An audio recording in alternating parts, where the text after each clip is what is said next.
Shane, I got a question for you, sir. What's that question? How do you take your eggs? I'll take them less expensive. I wish you'd take them raw. Hey, welcome back to Movies Good, Internet Bad. The penultimate episode of season 2 of Severance is now streaming, and we are here to break it down and make some sense of all of it. Shane, how are you, sir? Doing well. This was a big change up from last week's episode. I think we've got a lot more to talk about in this one, right? Yeah, it's that it's we're back. It's so over, and now we're back again. We've made it. So, go ahead and subscribe to the channel if you like movies and TV. And Shane, let's get started and break this thing down beat by beat. All right. So we start with Helena, who's swimming, and she looks a little bit traumatized, which why wouldn't you after the last time that she was underwater was a near death experience? But she's swimming through her house and getting ready for work. She dresses up as Heliar and goes to see Papa James, her father, and they are about to celebrate the momentous occasion of Cold Harbor being finished. So then she is about to eat breakfast, and James simply says that he's going to watch her eat breakfast, which is exactly how all fathers talk to their daughters, right? 100%. Nothing Absolutely. creepy about that. And So they all then talk like she. this to their daughters. I'm gonna It's watch like you eat your SpongeBob. eggs. It's like SpongeBob when he doesn't have water in that one episode. That's James Egan, and that's how he talks. He's a But yes, she is creepy eating. old man. She's eating this egg that she arranges like an orange, kind of. Yeah. Um, and James mentions that he wishes that she would eat them raw. Which, first off, James has been doing some raw things, which we find out about later in the episode. Oh But yeah. also, Kier Egan, his favorite breakfast was 3 raw eggs. So I guess this is a tradition that's passed down over time. Hey man, it's a about 18 grams of protein right there to start your day. Three That's raw good. eggs. That's So I good. mean, It was the for the most games, it's expensive great. shot of the episode, actually, given the prices of eggs. I thought you were gonna say because of the house they're living in, but no, No, just the eggs. just the eggs. High budget. Anyways, she also mentions one thing that I want to point out because it might show up later, but Okay. she mentions that they're going to take care of Mr. Bailiff, which is Irving. So we are let in on this information, but Yeah. of course Irving is not, and so I Yes. think that changes our view of how we view all of the Irving scenes going forward in this episode. Yep. But anyways, we get back to the severed floor, and Miss Huang has graduated from her Wintertide Fellowship, and she's presented with the statue head of James Egan, which is exactly what Miss Cobell found in the house in the Yep. prior episode. So we're getting some parallels between what we're presented with in the prior episode and now. So things Yep. are starting to pay off there. Um, and she has to destroy her ring toss game with the helmet. It's like with the statue. It's like a memento, rite of passage thing. Yep. And Mr. Milchich does his best Herb Brooks impression by saying again, again, again. Yeah. Back on the Hold on? outside, Did you find it weird that the ring toss game was Lumen branded? everything's Lumen branded It's in just this. so The weird water to me. tower, like Everything. literally everything. It's Yeah. wild. Real creepy. Yeah, I think we saw the ring toss game for sure in the prior episode. I think it was episode 1. When she pulls it out of her Okay. drawer, and I think it was Lumen branded then. I think somebody may have mentioned that on one of the Reddit threads or something. But Gotcha. anyways, so then we get back to the outside world, and Gretchen tells Dylan about the affair that she had with his Yeah. innie. Obviously, he is not pleased with this, but it's interesting how they view this, right? Like, people have been debating about, is it cheating, is it not cheating, Hmm. and Dylan clearly sees this as cheating. He sees it as a different person, but he Yeah. does say like cheat on me with my own body or My own something like body. that. Yeah. But So he Go ahead. I watched the behind the scenes after the episode, and Ben Stiller talked specifically about this, and he was like, "This is the only show where we have the opportunity to do something as weird as that, so Yeah, we absolutely had to take it." yeah, of course, right? It's just a weird. It's a love triangle with yourself, right? Yep. We talked about thruples, right? It's all Yeah. thruples all the Oh way yeah. down. Oh yes. Uh, yes. So he threatens to quit. He rushes into Lumen and says, I'm just done with this, which eventually we get there. But I Mhm. don't want to jump too far ahead. Yep. So then we get to Irving, and he goes into his apartment, and Burt is there. And how did he get in? Oh, it's a mystery. But obviously Lumen has keys to his apartment. Drummond was in there in Yeah. one of the prior episodes. So this is the clear tell that like Burt is still with Lumen, right? Oh yeah. But Irving somehow doesn't quite see it, right? And he says something like, I changed my mind. I know you're not with them now, or something like that. And this is kind of the issue with Irving in this episode, is that he's doing the exact thing that he told Mark not to do several episodes ago, which was he has goo eyes, right? Yep. He's letting love blind him from the realities of the situation. Yeah. So then we're back to the severed floor again. There's a lot of cutting back and forth, so I'm going to have some whiplash here. But we get to Dr. Maurer, who's watching Gemma, and he sees that Cold Harbor is at 96%, and Mark is not at work, so the numbers are not moving. Yeah, so he's got a little Lumen branded. Yeah, exactly, from the chair hitting him in the head. All Lumen branded. Yeah, well, it's similar to the Band-Aid that Mark had on his head in season 1 after he gets hit with the speaker, right? So it's some good little, it's like poetry, it rhymes, Corey. Okay, George, moving on. So yes, but they're wondering where Mark is, and obviously we find out Mark is with Devon, and they are going to meet Miss Cobell. So Cobell eventually shows up and starts talking about Cold Harbor, and she doesn't say exactly what it is, but she lets on something that we had suspected, and most of the fan base had suspected, which is if you finish that file, Gemma is already dead. Yes. So this is clear high stakes that we're being set up with. And it's at 96%, and if that 4% gets done, Gemma dies. Yeah. So that is the ticking clock we're leading to. Love the fact that they finally set that up. Yes. Awesome. Also loved Adam Scott being able to let loose and be a sarcastic prick for a couple lines there. Obviously, we all know he can do that because of some of the other roles that he's been in, but his character's been so different in this show that, showing his range here is pretty awesome. And Cobell just stone cold, takes it the whole. Great. But yes, we get some like different flavors of outie Mark, right? Because we haven't seen much of his like happy self or determined self. We saw a little bit of it in the episode with Gemma and their origin story, but we haven't seen this level of asshole from Mark before. We've seen him be mean, but never sarcastic and peppy like this, right? Yep. But yeah, so Cobell tells him that he's got to call Mr. Milchich, because if they discover that he's going rogue, then they're going to lock him out of the building. But they need him back in the building because they're going to inform his innie about the stakes of the situation and how to fix everything. Yeah. Obviously, Cobell knows about the Severance chip, so she knows all of the different techniques and tricks that they can use in order to possibly break out Gemma. Yep. All right, so we're back to the severed floor again, cutting back. And Helly is obviously upset that Mark is not there, trying to find him, and stands up to Mr. Milchich, saying that she is his boss. She should do what he said, or she says he should do what she says. To which he replies that no, Helena Egan is his boss, not Helly R. It's pretty interesting, right? That your boss can be your subordinate at the same time. It's a different person. He's stuck in the middle.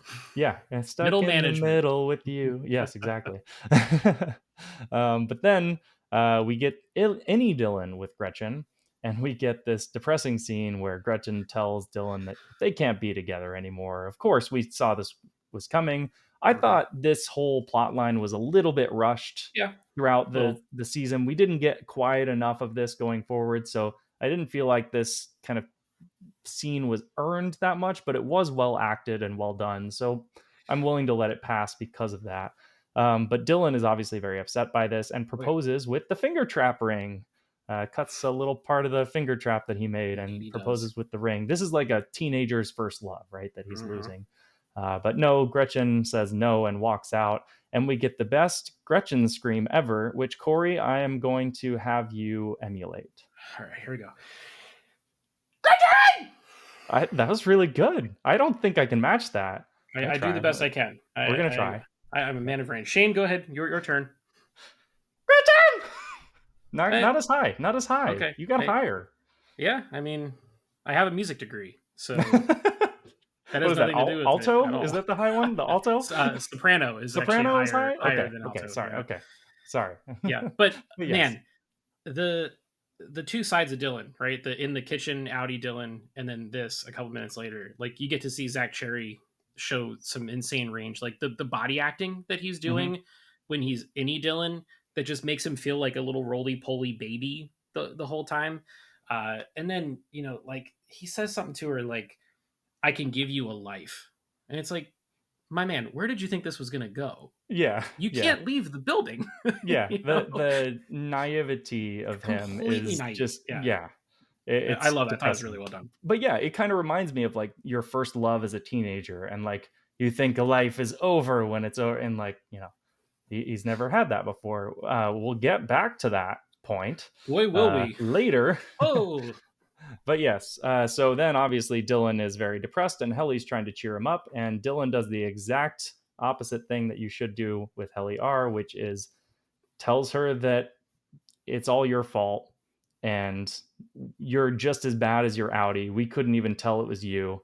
Not even Mark could tell it was you, which sets her off. And she's yeah. like, all right, now I'm going to go find that hallway because fuck you, which is a very Helly R thing to do, right? Yeah. On Dylan's behalf, we refer to that as misplaced aggression.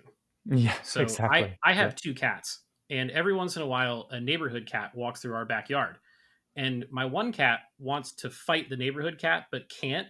So she walks over to the other cat and punches it inside the house. And it's literally what is happening here is that Dylan can't take his anger out on Gretchen. So Yep. he just goes, you know what? Closest female, Helly, Yeah. you're getting the wrath, But yes, at the same time, Dylan mopes and resigns, and he checks every box on the Every form. box. He's out of here. And Miss Huang apologizes. It was very nice of her. It's the Mhm. first like nice thing we've seen Miss Huang do. And maybe it's because she's also upset, right? She's Yeah. mourning because she doesn't get to stay. She has to get shipped off into the other job that Yeah, she's because she been wanted to stay awarded. till the end of the quarter, right? She probably wanted to see Exactly. Cold Harbor done to Yep. completion, and she Yep. doesn't get that. So Yep. Exactly. So then we're on the outside world, and we get the best scene of the oh episode, yeah. which is Drummond blaming Mr. Milchich for all of the misfortune that they have had arise. And Drummond makes Mr. Milchich apologize, but he Yes. wants him to say it in a simpler word because that was on the performance review that Mhm. Milchich uses big words and you need to use smaller words. So he says at first, I apologize, and then I'm sorry. But he wants him to say it again, and Mr. Milchich goes the complete other way and gives the best line of the entire episode, which is devour feculence, which means eat shit. A good one. So good. This was like set up so well that he uses all these words throughout, and it's set up to this specific moment in the season where he Yep. can say a very verbose version of eat shit. But Yep. then he has another zinger right after where he says monosillabically. I'm going to say that wrong, but Well, it translates to one syllable. one syllable. Yeah, exactly. It's not Mr. Milchick's fault what Mark does on the outside world. It's Drummond's fault. Yeah. Milchick is only really in charge of the innies, not the outies. Even though we did see him drive around in the motorcycle fixing all the outies earlier in the season, apparently that's not his job and he's done with his shit. Yeah. We I saw this thought coming, right? I thought the scene was dynamite, man. Yeah, I it thought was it so was good. played to perfection by both actors. Yes. And the idea that Lumen was just egregiously stunting Milchick's vernacular throughout the entire season. You see what I did there with my little Yes. SAT verbs Yes. and You adjectives? got Uh, it. to get to a point where he's starting to break, and we've talked Yep. about this all Yep. season. The That paintings, the the performance different people review. in Lumen, not even just Milchick, but whether it's Yep. him or Cobell or maybe Burt, we'll talk about later. Yeah. All the lifers and all the people that are dedicated to this company are starting to, if it smells like shit, it might be shit. You know what I Yep. mean? So it's Fetulence, pretty cool to actually. see that. Yeah. Fetulence. Oh man, good stuff. Yes. I thought this was great. And this is like we've seen this being built up to throughout the season. And Yeah. finally, Milchick starting to crack. And then we get another scene with Mr. Milchick right after where Mark finally calls saying like he doesn't want to come into work. And he basically just says, like, I just need a day for myself because work is not everything. And this really touches Mr. Milchick because for Mhm. him, work is everything. And Everything. he's never had that balance that he desires, and he's looking at this iceberg, which I can only imagine to be this metaphor that there's so much below the water You can only see a small piece that's above the water, but below the water is the majority of the iceberg, Yeah. right? Like we've seen that like diagram and motivational speech or whatever, right? And various things on the internet. But it was a nice little callback because that iceberg thing has been in his office the entire season. It's been up there. Yes, so then we're off to Burt and Irving. And Irving mentions that he was basically the driver for Lumen, that he took people places. He never hurt anyone, but he took them places and never really asked what happened, which he feels clearly guilty about, right? Yep. Now, something I noticed here was that earlier in the season, Cobell, when she goes to confront Helena at some point, she sees the driver and gets really scared about the driver and then runs away. I wonder if this is what Burt was in a prior life, was that driver that people are really scared about, right? Yeah. And I think in this case, Cobell saw the driver and knew that if she got into that car, she was not coming back. Right. And so that's why she left, because that's, I think, what Burt did. And this makes me think that maybe this is what happened to Gemma. Maybe she took an Uber at some point, or a Lumen Uber. Luber. Luber. Oh no, that joke just wrote itself. Jesus Christ, that's yes. That's what you come here to Movies Good Internet Bad for, folks. Drop a comment below if Luber would be your rideshare app of choice. Yes. Holy shit! But yes, maybe that's what happened. She took an Uber what and was constitutes kidnapped. A 5-star Luber, Shane? What kind of treatment do you have to get? Yeah, you have to have it raw, right?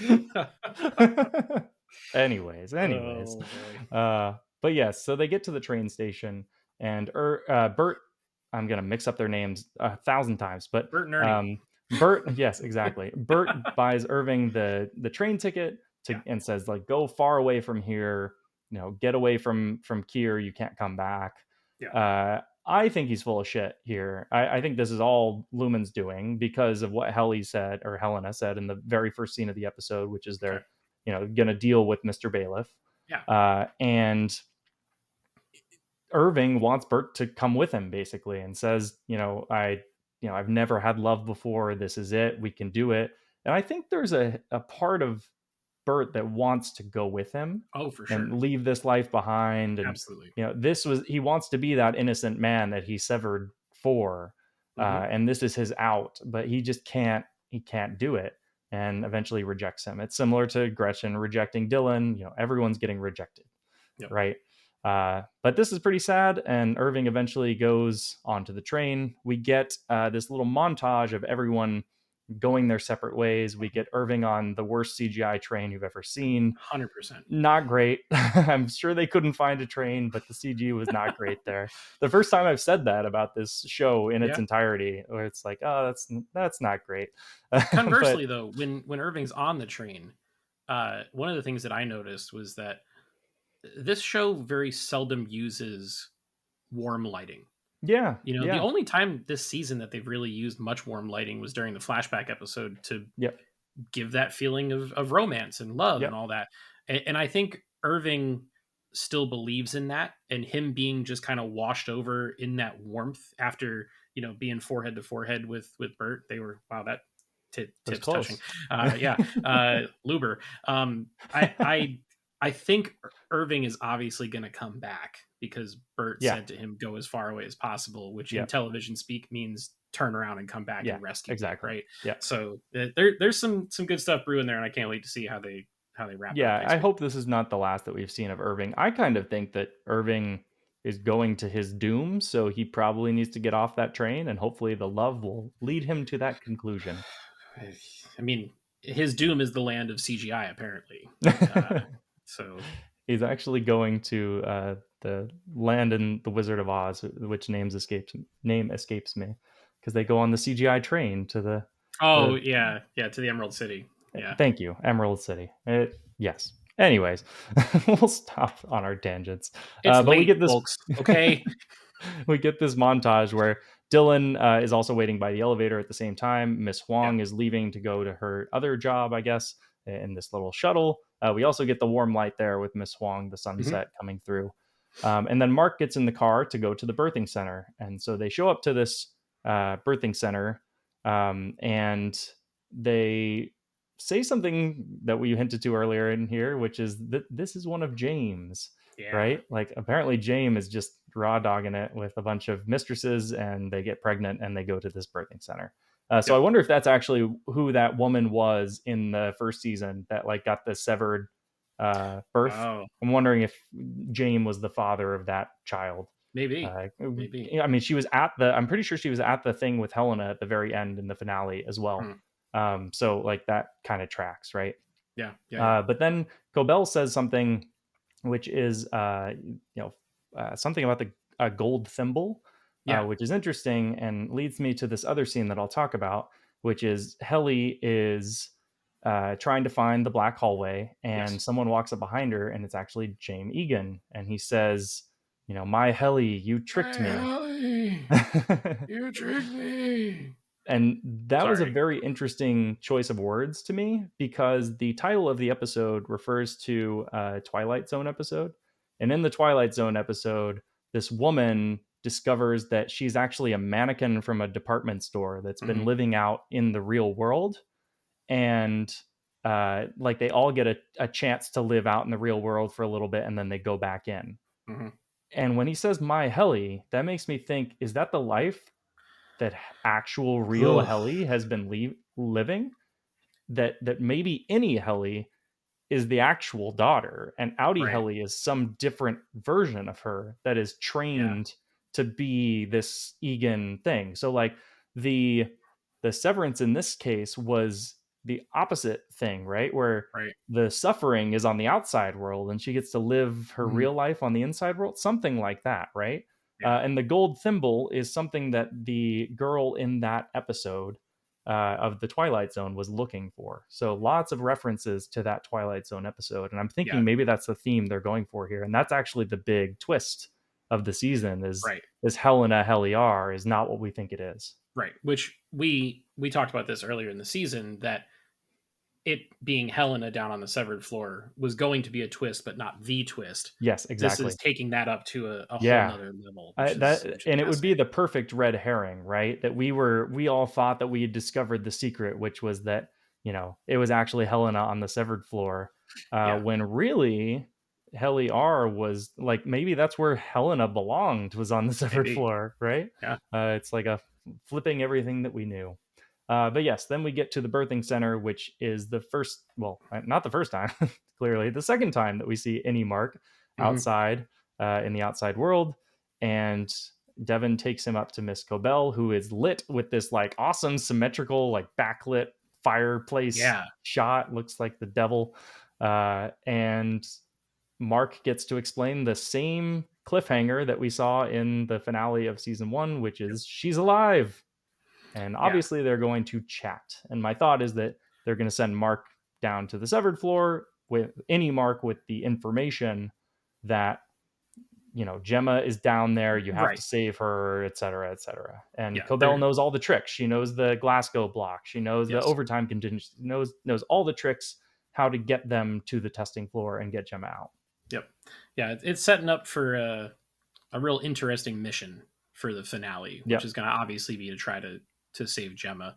Yep. I thought it was really neat how uh, when any Mark wakes up in the birthing center, he like kind of freaks out and he tries to leave, and Yeah. Devin has to say, "If you do that, he's just going to come right back inside, Yep. and you're going to have to do this shit all over again. Yep. So just stay here." It was another um, little callback to the first season, because that's what happens to Helena and Helly. Helly leaves and then walks right back in, and then leaves and then yeah, walks right back in.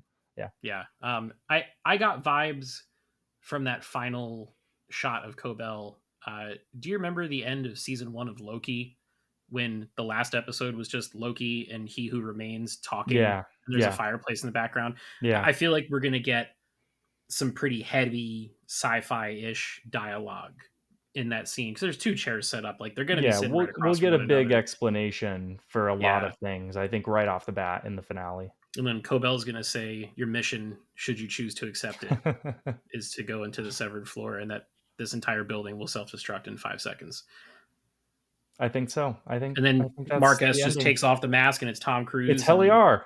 No. cue the Mission Impossible theme, and we're off to the races. So I think so. I think that's the ending. You've nailed it. yeah, clearly my theories are dog shit, or feculence, I guess is the right Yes. word to say there. Yes. So how'd you feel about this episode after last week? So I will say I felt like a lot of these storylines felt a little bit rushed because we had 2 episodes in a row where we didn't get to see what happened Mm-hmm. to all of these characters. So like the Dylan thing especially felt pretty rushed to me. I thought, that could have been built on more throughout the season. We really only got a couple scenes with Dylan and his wife in this, Yeah. and they really could have played with that tension. But maybe in the finale, there's a lot more shoes to drop there.